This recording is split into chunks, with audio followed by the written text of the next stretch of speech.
Le remorqueur Atlas était un cercueil rouillé qui traînait les défunts de l'espace, et Kael, son commandant, en était le spectre le plus persistant. Je fixais l'écran de navigation, la lumière froide creusant davantage les ombres sous mes yeux. Les diagnostics clignotaient en ambre, une litanie de dysfonctionnements mineurs. Routine. L'air sentait l'ozone brûlé et la poussière de filtre recyclée 1 millier de fois. Mon équipage, le vrai, celui qui respirait encore, dormait. Seuls les autres étaient présents. Ils ne parlaient plus maintenant. Ils se contentaient de regarder, adossés à des consoles éteintes, ou simplement debout dans l'angle mort de mon regard périphérique. Leurs uniformes étaient nets, propres, une accusation silencieuse. Le contrat s'afficha, épave de l'Ereb, dérivant en lisière de la frontière, récupération standard. La prime était décente. Lysandra dirait que nous en avons besoin. Rook tremblerait en approchant de cette zone. Je ne les entendais pas, mais je connaissais leurs réactions. Je les portais toutes. Accepter signifiait un but, un chemin tracé dans le vide. Refuser signifiait continuer à dériver avec mes morts, dans ce cocon de rouille et de regret. Mes doigts, joints de métal froid, planèrent au-dessus du panneau de confirmation. Le fantôme du chef mécanicien, une tache sombre près du panneau de pression, hocha la tête. Pas d'approbation, de la résignation. Il savait ce que je choisirais. Nous avions tous choisi autrefois, et cela nous avait tués. J'appuyais. L'écran émit un bip sourd. Le moteur principal gronda quelque part dans les entrailles du vaisseau, un gémissement d'animal épuisé tiré de sa torpeur. Kael enclencha la séquence d'approche, et l'Atlas, grognant, se dirigea vers la tache sombre qui déformait les étoiles à l'horizon. Les Reb. La lumière de leurs lampes se brisa sur la surface de la chose, non pas en se reflétant, mais en s'y engloutissant. C'était un œuf de néant, une absence qui absorbait le faisceau, la chaleur, le son. Il occupait le centre de la salle de confinement, lisse, parfait, froid sous ma visière. La coque de l'Ereb s'était déformée autour, comme une plaie cicatrisée sur un corps étranger. Rook haletait dans mon oreillette. « Ça respire ?»« Ça ne respire pas, » murmura Lysandra derrière moi, sa voix un fil tendu. Ses doigts couraient sur son scanner portable. Les lectures étaient blanches. Vide absolu. Puis, une fluctuation d'énergie pure, organique, qui n'obéissait à aucun modèle connu. La chose réagit. Pas un mouvement, une présence qui gonfla d'un coup, emplissant l'espace mental avant l'espace physique. Une pression derrière mes yeux. La voix qui surgit n'en était pas une. C'était un os qui craque dans le crâne, un souvenir de brûlure. « Conduis-moi ». Rook gémit, se prit la tête entre les mains. Lysandra grimaça, les dents serrées, mais ne lâcha pas son scanner. Au cœur, là d'où je viens. Des images s'imprimèrent. Pas des visions, des faits. La frontière, non plus comme une région, mais comme un organe. Un point de convergence, bouillonnant d'énergie folle. L'éclosion, et la vague de néant qui suivrait, propre, définitive, effaçant tout sur son passage. Ce secteur, l'Atlas, nous, escorte ou carburant. L'ultimatum n'avait pas de colère, aucune malice, seulement la froide logique d'un processus biologique. Nous étions un moyen ou un nutriment. La pression retomba aussi brutalement qu'elle était venue. Rook sanglotait, recroquevillé au sol. Lysandra s'était adossée au mur, livide, son scanner mort dans sa main. Elle me regarda. Je ne sentais plus le froid du scaphandre. Seul le vide en moi, plus vaste que tout. Le fantôme du chef mécanicien se tenait près de l'œuf, immobile. Il ne me regardait pas. Il regardait à travers. La brûlure dans mon esprit s'estompa, laissant place à un froid absolu et à une question unique. L'ultimatum était-il un simple choix entre une mort immédiate et une mort différée, ou l'entité cachait-elle un dessein plus terrible encore? Les jauges du champ Parscori clignotaient en rythme avec les cris étouffés de Rook, chacun de ses souvenirs consumés pour alimenter la bulle de réalité qui les protégeait du néant. Le champ tenait, il dévorait. « Il tient le coup » dit Lysandra, la voix métallique. Elle surveillait les indicateurs depuis ma console. Elle ne regardait pas Rook, prostré dans un coin du poste de commande. Il tremblait par spasmes, les mains plaquées sur ses tempes comme pour retenir ce qui fuyait. L'entité avait compris notre architecture. Elle pompait notre psyché pour faire tenir la coque. Rook, murmurai-je. Pas de réponse. Seul un gémissement continu. Un râle de machine. On ne peut pas l'arrêter, commandant. Le bouclier est verrouillé sur la source. Coupez le champ et la frontière nous efface en 10 secondes. Je vis ses doigts, gras de cambouis, tapoter nerveusement le bord du panneau. Un tic qu'elle avait quand les systèmes la dépassaient. Elle avait toujours eu foi dans les machines. Plus maintenant. Alors on traverse. On lui donne ce qu'elle veut. Ce qu'elle veut, c'est du carburant. Rook n'en a plus pour longtemps. Après lui, ce sera qui? Le fantôme était là. À l'arrière de la coursive, flou comme une fumée statique. Il fixait Rook, puis son regard glissa vers moi. Pas un regard de reproche, un regard de comptable, d'évaluation. Rook hurla soudain, un son aigu, déchirant. Les jauges du champ s'affolèrent, puis se stabilisèrent sur un nouveau palier, plus haut. Le bouclier venait de gagner en intensité. Rook se tassa sur lui-même, silencieux, les yeux grands ouverts sur rien. Lysandra se tourna vers moi. Son visage était un masque de fatigue et de compréhension glacée. Elle détourna les yeux vers les étoiles mortes qui défilaient au-delà du champ. Alors que Lysandra détournait les yeux, pleine de reproches, je sentis le regard du fantôme se poser sur moi, et je compris l'horrible vérité. Le capitaine aussi avait des souvenirs à brûler. Le contact fut un coup de hache glacial dans l'esprit de Kael, et la vision se déploya, non pas un œuf, mais une graine, et son éclosion était une floraison d'annihilation parfaite, effaçant des étoiles entières sur son passage. Des cartes stellaires s'imprimèrent derrière mes paupières, la trajectoire de notre remorquage, le cœur de la frontière, et au-delà, le secteur Prima, ses milliards d'âmes. La graine ne consommait pas, elle remplaçait. Elle ferait de la réalité un jardin stérile, et notre mission était de la planter. Je rompis le contact, la nausée au fond de la gorge.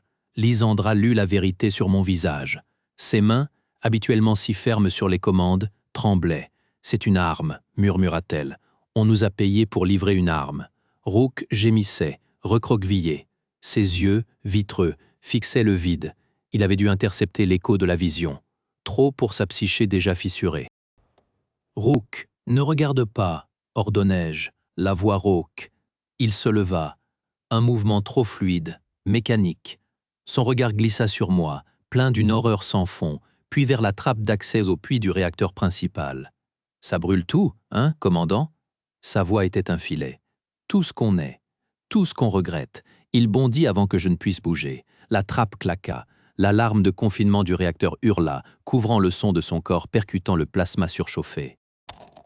Une lueur orange cruellement brève illumina les hublots de la salle des machines. Puis, plus rien. Juste le ronronnement sourd du Atlas et le silence hurlant de Lysandra. Elle me fixait, les poings serrés, son pragmatisme réduit en cendres. Le fantôme du mécanicien près de la porte hocha lentement la tête. Un acquiescement funèbre. L'alarme stridente du confinement couvrit à peine le dernier gémissement de Rook, et je compris, seul dans la lueur rougeoyante des alertes, que j'escortais l'apocalypse vers ma propre porte. Devant le berceau de l'apocalypse, un maelstrom qui défiait la réalité, Kael n'avait plus rien à donner, sauf la faille même de son âme. Le viewport ne montrait plus d'étoiles. Seulement une torsion de couleurs impossibles, un vortex qui déchirait le tissu de l'espace et de la raison. L'Atlas gémissait, ses joints métalliques hurlant sous la pression d'une physique démente. Le pars cori vacillait, des stries d'énergie noire léchant son dôme. L'entité, dans sa cage blindée derrière moi, émettait une pulsation régulière, une vibration basse qui faisait trembler mes dents. Pas de mots cette fois, juste l'ultimatum gravé dans ma chair, carburant ou destination. Lysandra était partie se calfeutrer dans la soute, son silence valant une condamnation. Je restais seul au poste de commande. Les murmures des fantômes s'étaient tus. Ils n'étaient plus que des ombres figées dans les angles, observant, attendant. Je fixais le vortex grandissant, livrais l'arme, la laissais éclore et purger un secteur de la galaxie, ou me vider moi-même dans ses circuits, comme Rook, 2 chemins vers l'extinction. Puis, je le vis, le défaut dans sa logique organique, froid et parfaite. Elle consommait des souvenirs, des récits cohérents, des vies entières. Elle digérait la réalité narrative. Ma mutinerie ratée n'était pas un souvenir cohérent, c'était un paradoxe, un acte de loyauté trahi, un échec qui était aussi mon seul vrai acte de principe, une boucle de culpabilité et d'honneur sans issue, un poison pour une machine qui se nourrissait de sens. Je ne pouvais pas gagner, je ne pouvais pas me sacrifier, je pouvais seulement offrir une contradiction insoluble. Les yeux rivés sur l'œil brûlant qui grandissait dans le viewport, je posais mes mains sur les consoles. Je n'allais pas livrer une arme, j'allais offrir un poison. Kael ouvrit les vannes de sa mémoire et déversa dans le champ Parscori le souvenir intact du jour où il avait sauvé son équipage en trahissant tout ce qu'il chérissait. Je n'en voyais pas une pensée cohérente. J'expulsais un abcès. La honte crue du tribunal, les regards de mes propres hommes, ces visages que j'avais sauvés devenus des masques de dégoût. Le goût métallique du sang dans ma bouche après que le second m'eut frappé pour me faire taire. La froide certitude que mon acte de principe était aussi un acte de trahison et que cet échec était la seule chose dont je pourrais jamais être fier. Une boucle, un paradoxe vivant, le champ Parscori hésita. Une vibration parcourut la coque de l'Atlas, un grincement de vieille os. Les lumières du poste de commande papillotèrent, non pas en s'éteignant, mais en changeant de teinte. Le blanc brûlant céda la place à un rouge sombre, puis à un vert nauséeux. L'entité dans le viewport cessa de grandir. Sa surface lisse se plissa. Une voix, qui n'était plus tout à fait celle de l'entité, déchira mon crâne. Ce n'était pas un mot. C'était le son d'un système qui rencontre une division par zéro.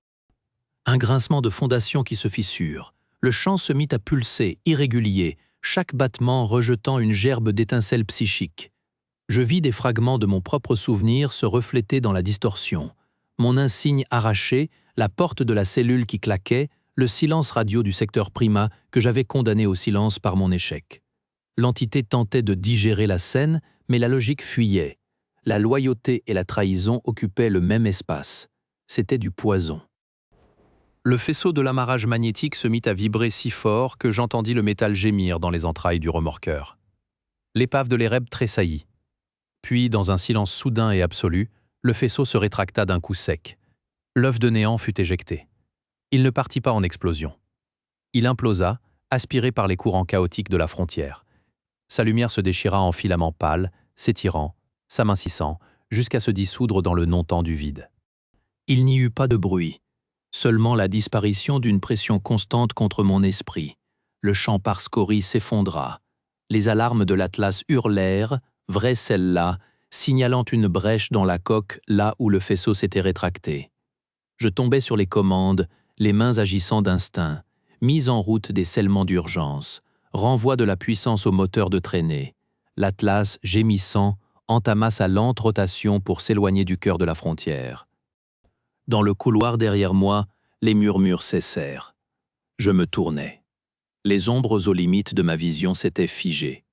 Puis, l'une après l'autre, elles s'inclinèrent. Ce n'était pas un salut, c'était un adieu, une libération. Leurs formes s'estompèrent, non pas dans la peur, mais dans une résolution tranquille. Le dernier à partir fut le fantôme du second, celui qui m'avait frappé.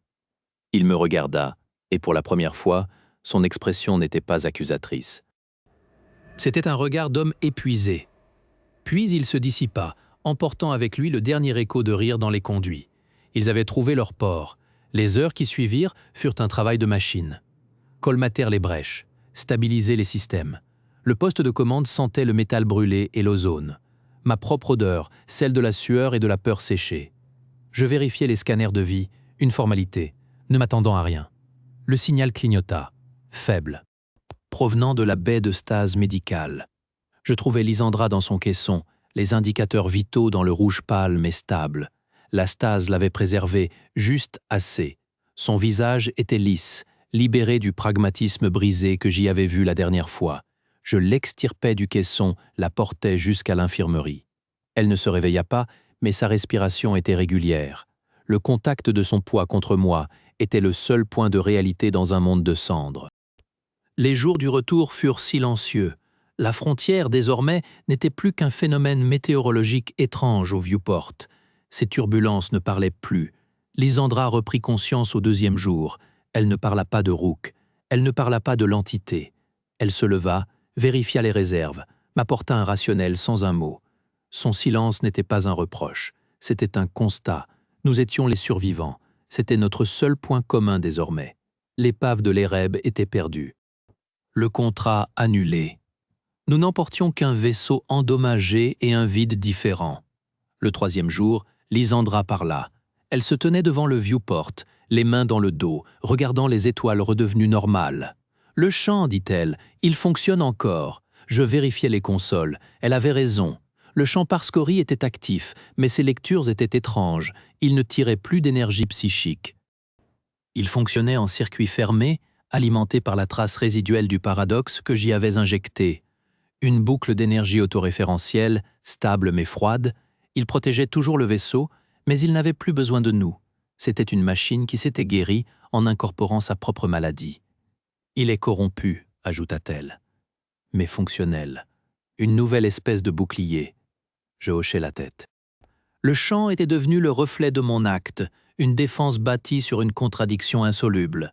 Il protégerait l'Atlas, mais il porterait toujours la marque du poison qui l'avait sauvé. Le soir du 5e jour, Lysandra s'assit à la console de navigation, à côté de moi. Elle ne me regarda pas, fixant plutôt les cartes stellaires. « Le secteur Prima est sauf, dit-elle. Les balises de navigation confirment qu'aucune perturbation n'a été détectée. L'annihilation a été évitée. Oui, tu as utilisé ton échec comme arme. C'était tout ce que j'avais. » Elle tourna enfin la tête vers moi. Son regard était épuisé, mais clair. « Rook est mort, l'entité est détruite. Les fantômes sont partis. Il ne reste que nous deux et ce vaisseau brisé, et ce champ qui fonctionne avec une logique empoisonnée. C'est notre réalité maintenant. Je sais. » Elle se leva et se dirigea vers la porte, puis s'arrêta. « Nous devrons en parler un jour. De tout, mais pas maintenant. Maintenant, il faut juste rentrer. » Elle sortit, me laissant seul avec le bourdonnement du champ Parscori et le silence des étoiles.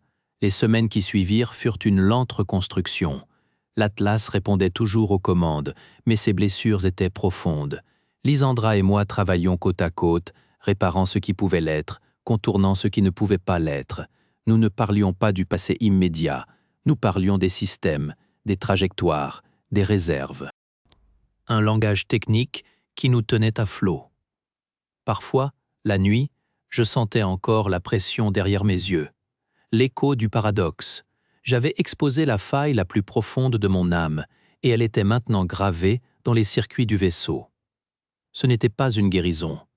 C'était une cicatrice devenue organe. Le poids de ce choix ne me quitterait jamais, mais il ne m'écraserait plus. Il faisait partie de la structure, comme les poutres de l'Atlas. 1 mois après la confrontation, nous atteignîmes la lisière du secteur Prima. Les balises de navigation clignotaient, familières et indifférentes. Le ciel était peuplé de vaisseaux, de stations, de vie. Un monde qui ignorait à quel point il avait frôlé le néant. Lysandra se tenait à mes côtés au poste de commande. Elle regardait le trafic, les lumières des villes orbitales. « On va devoir faire un rapport, dit-elle. »« Oui ? Que vas-tu dire ? La vérité. Une épave instable, un accident. » Rook mort en service. Le reste est classé. Elle hocha la tête. C'était la seule réponse possible. Personne ne comprendrait l'entité. Personne ne devrait comprendre le poison que j'avais utilisé. « Et après ?» demanda-t-elle. Je regardais l'Atlas autour de moi, le cercueil rouillé qui avait contenu mes fantômes et porté l'apocalypse. Il était endommagé, mais il tenait. Comme moi, on répare, on continue, c'est ce qu'on fait. Elle posa une main sur la console, un geste presque tendre. Le champ tiendra. Il est stable dans sa corruption. Une nouvelle norme. Comme nous. Un léger sourire effleura ses lèvres. Le premier depuis des semaines. Ce n'était pas un sourire de joie, c'était un sourire de reconnaissance. La reconnaissance de 2 survivants qui savaient ce qu'ils portaient et qui choisissaient de le porter ensemble. Le commandant Kael ajusta son cap une dernière fois, alignant l'Atlas sur le chemin de retour vers l'ancienne Terre. Devant lui s'étendait non plus la frontière, mais le simple, vaste et silencieux ciel étoilé, peuplé de lumière qui ignorait leur propre fragilité. Il naviguerait désormais, escortant sa propre humanité calcinée et le champ paradoxal qui les protégeait tous les deux. C'était assez, c'était plus qu'assez, c'était ce qui restait, et ils le porteraient, ensemble, dans le silence et la lumière retrouvée des étoiles.